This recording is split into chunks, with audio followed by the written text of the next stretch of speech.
네, 반갑습니다. 오늘이 처선데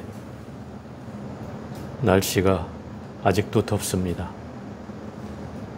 어떤 기상학자는 우울한 얘기를 하던데, 올해가 이렇게 덥다고 해서 내년엔 시원해질 거라고 기대하지 마라. 어찌 보면 올해가 제일 시원한 해일 수도 있다. 이런 얘기를 하더라고요. 앞으로 계속 더워진다는 소리겠죠. 이제 우리도 더위에 적응하는 법을 이제 배워야 될 것 같습니다.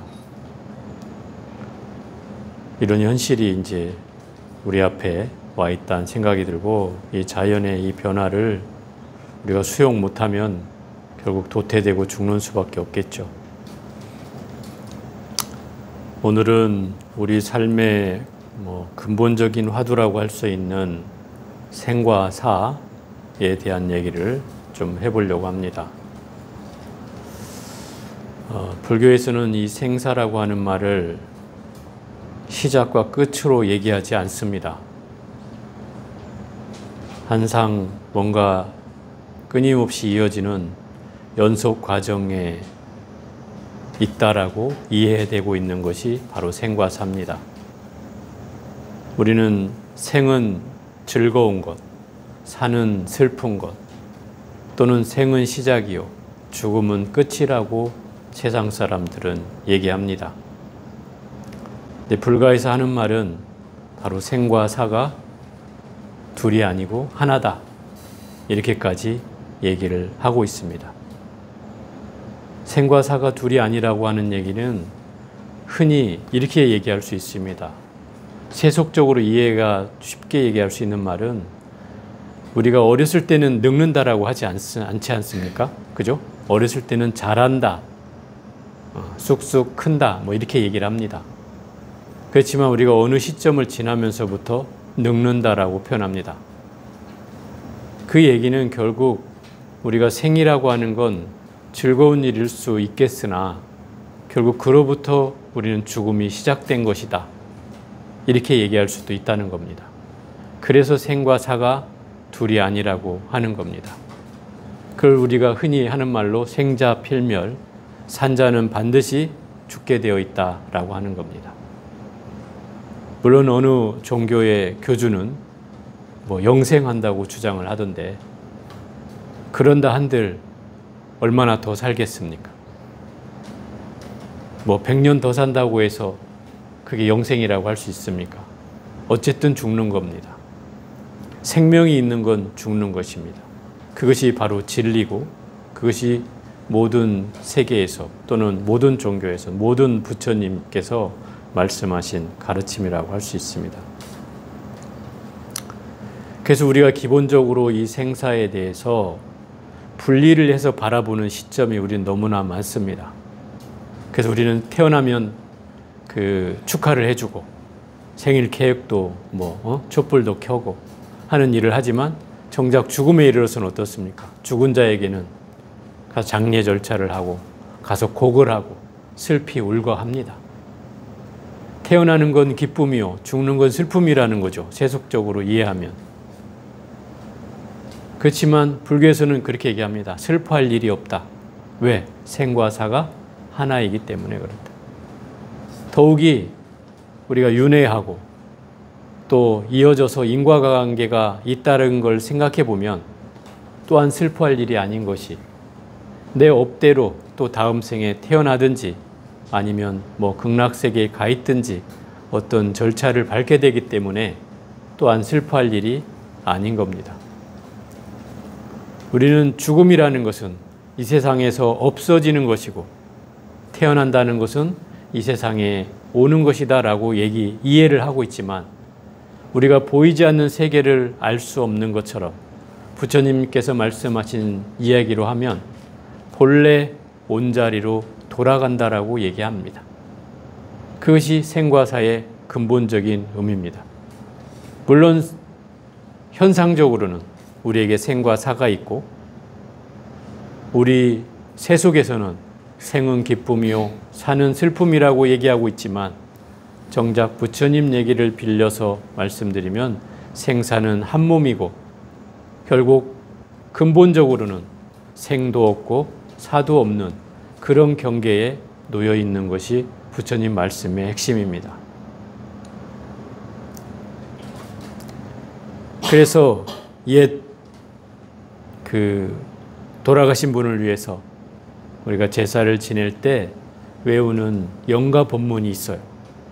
그 영가 법문 중에 하나가 뭐냐면 생야 일편 부은기요 사야 일편 부은멸이라 이런 말이에요. 말은 좀 거창한 것 같지만 풀어보면 너무 쉬운 말이죠.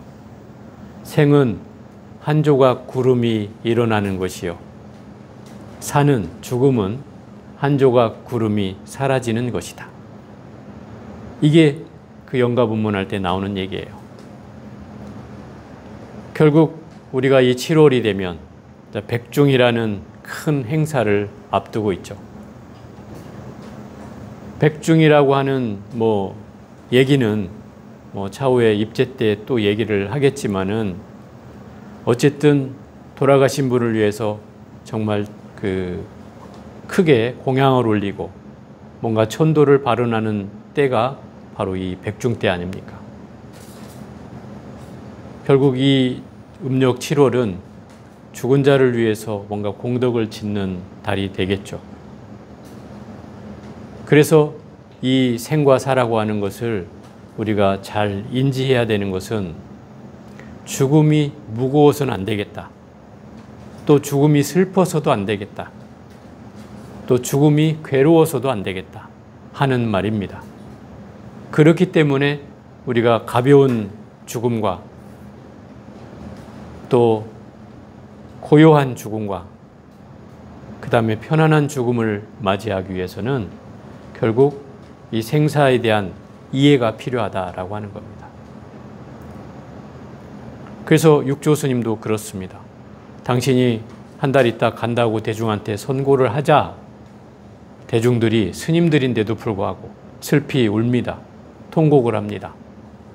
그때 그 신혜라는 제자만이 담담하니 있으니까 오직 그 신혜만이 내 마음을 잘 이해하는구나 라고 얘기를 합니다.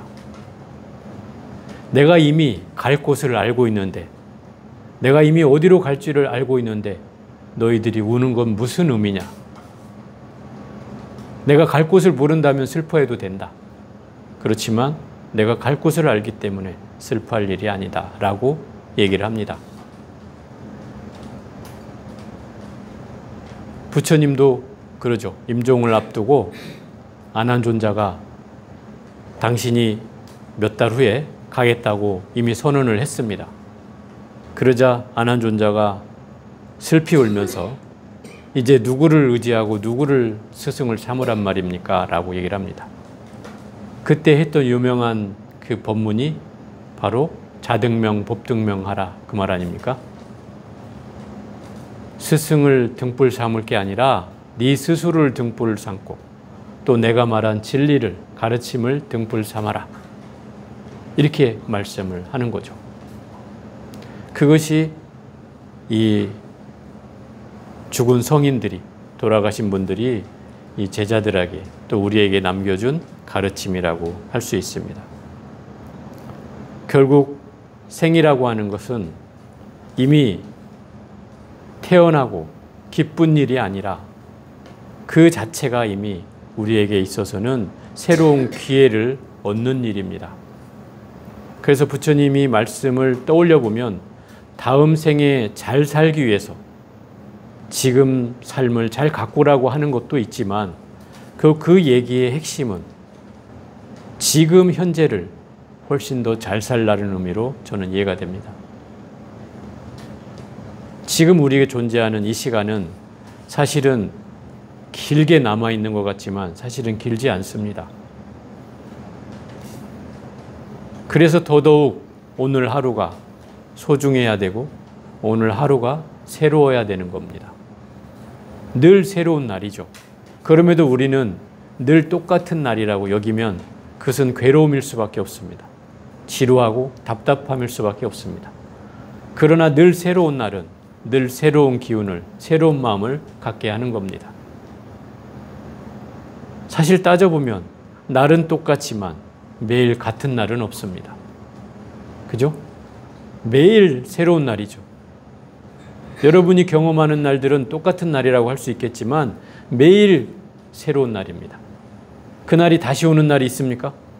없지 않습니까? 그 없다는 말은 늘 새로운 날이라는 뜻입니다. 그러면 우리가 살고 있는 오늘을 마지막인 것처럼 살아야 된다는 겁니다. 왜? 오늘은 다시 오지 않기 때문에 그렇습니다. 늘 그런 마음으로 살아야 생사가 하나라는 경계에 우리가 살게 되는 겁니다. 결국 불교는 죽음이 끝이 아니라 새로운 시작이라고 얘기하고 있고, 또 이 생사가 둘이 아니기 때문에 생에 대한 애착과 죽음에 대한 번민을 할 필요가 없다고 얘기하고 있습니다. 왜냐하면 여러분은 이미 설사 갈 자리를 모른다 하더라도 분명히 내가 온 자리로 돌아가는 겁니다. 본래 자리로 돌아가는 겁니다. 그런 의미를 우리가 좀 더 되새긴다면 굳이 슬퍼할 것도 괴로워할 것도 없습니다. 그냥 늘 그런 대로 오늘을 마지막인 것처럼 살면 늘 그런 대로 살 수 있습니다. 그게 우리가 해야 될 삶이고 이 생사를 바라보는 우리의 이념이 되지 않을까 싶습니다. 결국 죽음은 어떤 사람에게는 두려움일 수 있습니다.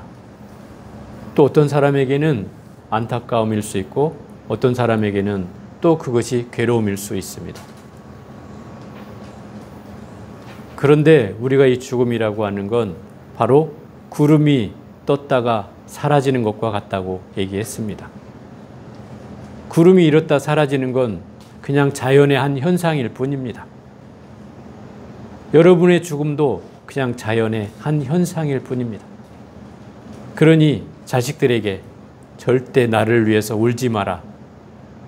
나는 본래 자리로 돌아가느니라. 슬퍼하지 마라. 이렇게 꼭 얘기를 하십시오.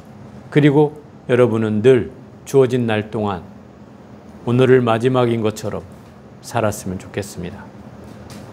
그것이 부처님이 말씀한 그 유언의 가장 중요한 의미가 아닐까 생각합니다.